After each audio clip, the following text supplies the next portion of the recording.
This is literally like 20 minutes ago. You see, shout out to Chigs. Let me give Chigs a like. All right. So this is Tsu Surf allegedly responding to some of the snitching allegations that was going crazy on the internet for a little bit. Let's see what he's talking about. First time in a very long time, Tsu Surf just sent out a very long and detailed message to his fans. He said, "Yo, what up with the gang? Happy holidays. I pray all you guys get to enjoy these days. I pray you are surrounded with love. You ain't gotta tell me, LOL. But stop reading real quick and just say 3 things you're thankful for." Okay, cool. I will say I'm thankful for that beautiful little girl I got waiting for me to walk out these gates. I will say I'm thankful for God keeping a hedge of protection around me at all times. And lastly but not least, I'm thankful for my support system, you guys included. I haven't missed a visit in 3 years. That's a blessing. Shout out to my team and you guys, man. I done got mail from Cali, Alabama, Detroit, Germany, Africa, Tokyo, New York, the UK, Wisconsin, Italy, Virginia, Hawaii. Man, the list is long, and I felt the love the whole trip. Y'all real. I want to take a moment to make a promise to those of y'all who genuinely rock with me, because I'm sure it's a few here just being nosy, but I promise to go harder than I've ever went. I promise not to take my talent for granted ever again. If I say I'm going to do something, you will get 100% of me, whether it be a music project, a battle, a freestyle, or anything else you see my name attached to. I'm mature enough to admit that I was one of those people who just thought my talent was enough. I'm Surf, so it's all going to work out because I'm just that nice. Wrong. Talent and shit without hard work, passion, discipline, faith, a team, dedication. This damn near 4 years taught me that. That's my promise to you guys, but also myself. I learned something in here. I said to myself, why do we fall so hard when we hit the bottom? And the answer is simple, because we pray asking for money or that new car or a better job or whatever it is we want. But when we get what we want, we don't praise him out loud. We don't spread the word. We don't let others know he is good, he is real, he can do it. But I won't get too preachy, just something I've observed. It's crazy because I be having so much I be wanting to say to you guys, but I don't be wanting to talk your head off about how blessed y'all are, how important setting goals is for yourself, trying to constantly learn new information, dream big, go hard. I feel like it's my duty to remind you guys every time I write how I'm living, where I'm at, what's on the other side of this wall, and listen to me. Once this system gets a hold of you, they're not trying to let go.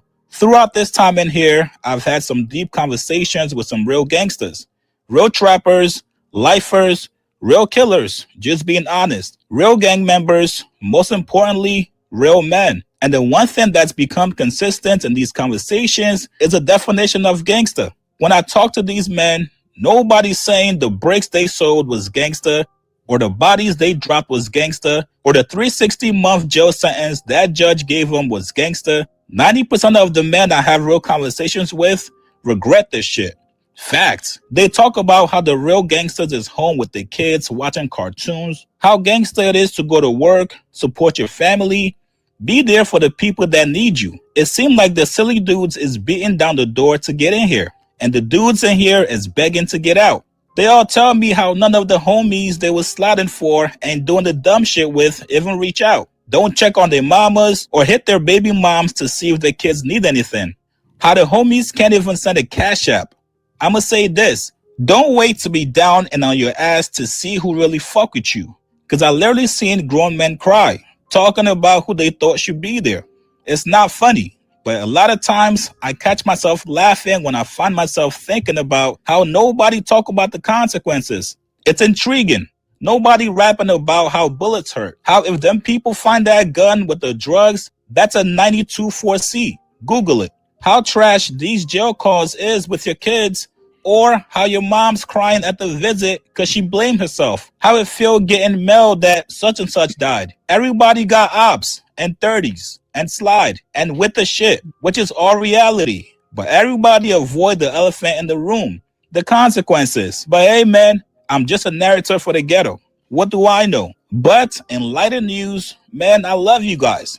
If I had $1 for every letter I got from fans going off about these bogus ass blogs or every email, I'd be rich. Now, this is where Surf starts to address the snitching allegations. He says, I see y'all on the internet going crazy about your boy. Real shit. I've matured so much because the younger me would have been on the jail phone on somebody's podcast trying to defend myself. But I've grown to learn that a lie don't care who tell it. The truth is the truth whether somebody knows it or not.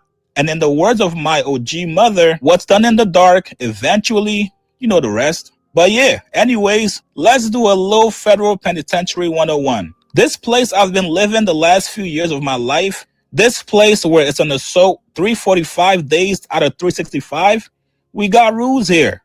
Nobody, nobody is exempt. Not a rapper, not a tough guy, not a 6'8" nigga, not a boxer. In this place we call the pen, starting from the minute you step foot off the bus onto this yard, you got 90 days to provide your paperwork, sentencing transcripts, docket sheets, plea agreements, that type shit. We like to call that your driver's license. You can't live here without that at all. You got men that's been in jail since I was 9, 10 years old. You think they give a fuck about a Tsu Surf? Men that's never going home because of rats. What in the world would make lil old me exempt from the repercussions of the laws of this land? Besides being a stand-up nigga. See, the problem is simple.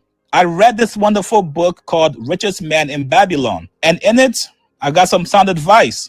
It said, and I quote, you don't ask a baker about jewelry. You don't ask a jeweler about farming. I say that to say this. The problem is simple. You can't get street info from a square. How can a nigga that's never walked a Fed yard say anything about a Fed nigga or what goes on here? I'm never asking the man that makes bread for a living to explain diamond clarity. Sometimes when you hear some wild shit, you just gotta stop and stare at the person sharing the message. I live in a place where you can't even touch the TV if your paperwork ain't clear. We're not taking pictures with you if that paperwork ain't cleared. You damn sure ain't walking around here in the gang without no paperwork check. Again, Fed Lessons 101.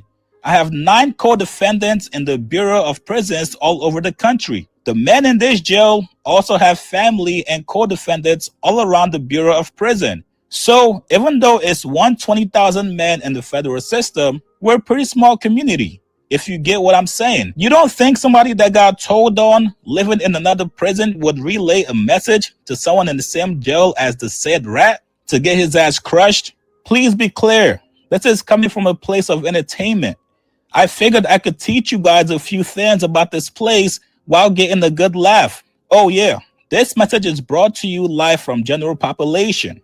I can't tell you what protective custody look like at all. And I've been around Detroit, general population, New Jersey, general population, New York, general population, Pennsylvania, general population. Not glorifying, just my truth. Anybody entertaining such frivolous nonsense is either 1, never been in the streets, 2, knows nothing about this life and this side of the wall, or 3, probably don't like me for one reason or another. And to the youngins coming up, here goes some sound advice. We don't play with the R word, ever. I wouldn't even call my apple rat if he wasn't one. I got men that hate my guts that would much rather see me in the casket that wouldn't put such words near my name.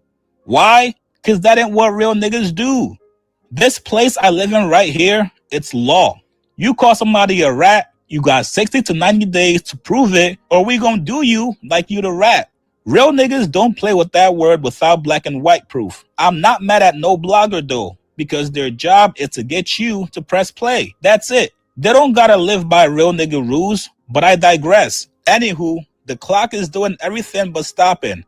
Tick, tock, tick, tock, tick, tock. I can't wait to get back to work, back to family, back to entertaining y'all.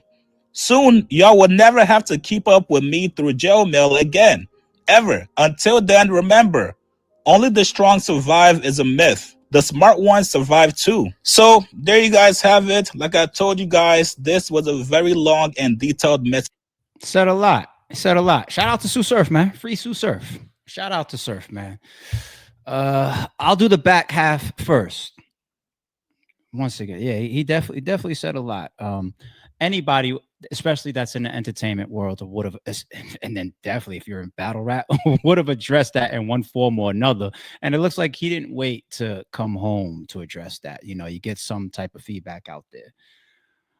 Where do we start with that? All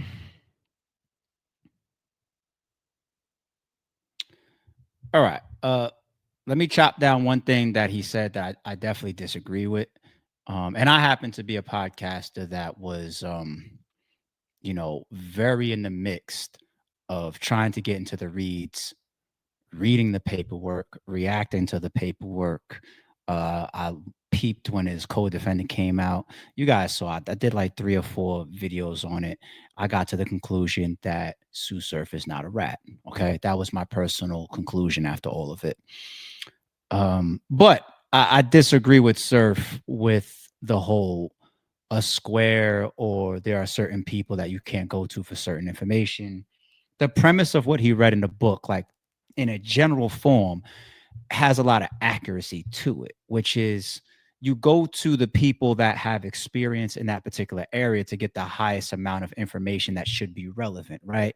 That doesn't mean that people don't walk around with other instincts, information, or ability to seek out new information. See, one thing about paperwork, yes, there is legal jargon in people's cases and paperwork that sometimes you don't understand, sometimes you can't interpret, sometimes you want to speak to a lawyer about certain laws, certain things that can happen in a case that even lawyers don't fully understand. They got to go study as well, to be honest, right? But at the end of the day, it's black and white. Okay. The same way in those jails, to Surf's words, where somebody could bring in paperwork and you can have a bunch of ignorant or maybe stupid or dropped out of school inmates reading paperwork and making a decision, then why can't the squares out here do the same thing? There's intelligent people that know how to read black and white English language. Okay. So I think what he meant, or I think when he reads that, he's really trying to use that to imply that, listen, people that just talk to talk, and they don't know nothing about the streets or nothing about the legal process or nothing about the court system, etc., they shouldn't be the first source of your information. And I agree with that. But some of them people, they know what they're reading and they know how to respond, just like them inmates that can get their hands on paperwork too. Okay. But all in all, him addressing it as well, he also went in that angle of I'm walking around just like anybody else. And I agree, like, who is Tsu Surf in comparison to where you are? You're stripped of all of that shit. You know what I'm saying? Like Tsu Surf is a big deal in battle rap. Battle rap is small to the world as far as entertainment. He does have notoriety and success outside of battle rap. A lot of people outside of battle rap know him too. But no, Tsu Surf ain't walking on no fucking water where he would go in there and all of a sudden it's like, oh, we're gonna let him slide on whatever because he's Tsu Surf. Who the fuck is Tsu Surf in grand scheme of things, right? So I agree with him there. Where it's like, I'm not in PC protective custody. I'm in general population walking around, and I'm also a notable gang member, and I'm in here for street shit. And I have all these co-defendants, and they have family and associates as well. Somebody's supposed to be walking around that's tied to my case by now, talking about I hurt them, and even then, you still got to go back to the paperwork because look at Max B's co-defender right now, the guy Pooh Sims. He's speaking out. He swore up and down. We was getting this bomb dropping yesterday on Thanksgiving. I didn't see it. I told y'all we ain't jumping out the window. I didn't see it. We got no choice but to start looking at him like, yo, dude, you're looking like you're disgruntled because Max B got out and he's got the whole world of hip hop in the palm of his hand, and he did about 18, and you serving life. And you know what I'm saying? Like, there could be jealousy. You can't even always trust the co-defendants.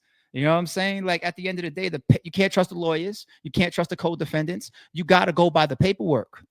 So when some people actually do that and they get to their bottom line and they apply some logic, some research, some common sense, call a lawyer or two, figure out the details, then you get to the conclusion that you get to. But he's in there walking around and ain't nobody at him, and his co-defendants ain't coming out or speaking against him, or no associates of the co-defendants haven't spoke against him. So that got to count for something. It has to count for something. You got to give him that. Okay. On the first half, of his note home. I see from the chat, well, why does it always take jail to see the light? I'm going to key in on this for a second because it's important. That obviously happened to Surf because that's how he starts off his letter, pretty much. Saying, I'm going to do this, I'm going to change this, I'm going to apply myself, I'm going to go 100%. I'm not going to take anything for granted. I'm not just going to try to get by on my talent or being Tsu Surf. I got to take everything serious. And it's not just jail.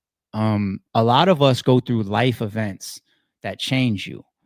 You think you're healthy and you're enjoying drinking every week, 5 days a week, until you go to the doctor and they tell you like, yo, you got kidney failure. You know what I'm saying? Like it's all different types of, and then you turn a new leaf. Some people go through a near death experience and then they turn to God.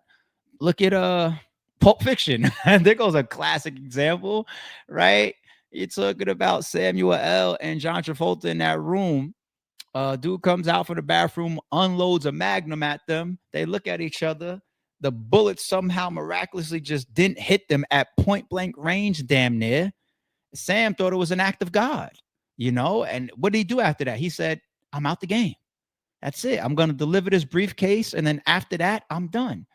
People go through life situations and then they're supposed to evolve because it's very easy to get into these hamster wheels and just keep doing what you're doing and not seeing your mistakes.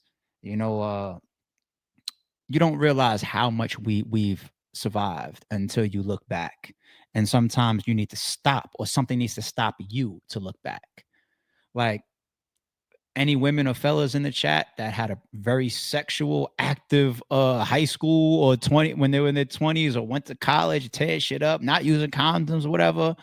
You know how lucky you are to have evaded HIV and all these permanent STDs and all that stuff, or not have 5 kids by 5 different women. That, you know what I'm saying? It's so much that you gotta look back on, but sometimes you gotta go through shit to stop and look at it all. And jail will do that to you. Prison will do that to you. So all in all, I hope that Surf stands on that. He's a bright guy. He's a smart guy and he's talented. Okay.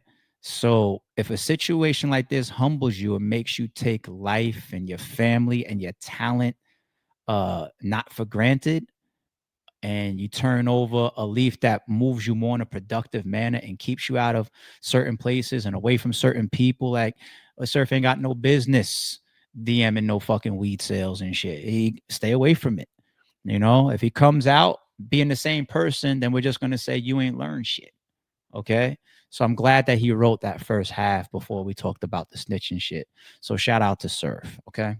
Hope that he stands on that because we are here to evolve. That's literally the nature of life. Evolve, evolution. Real shit.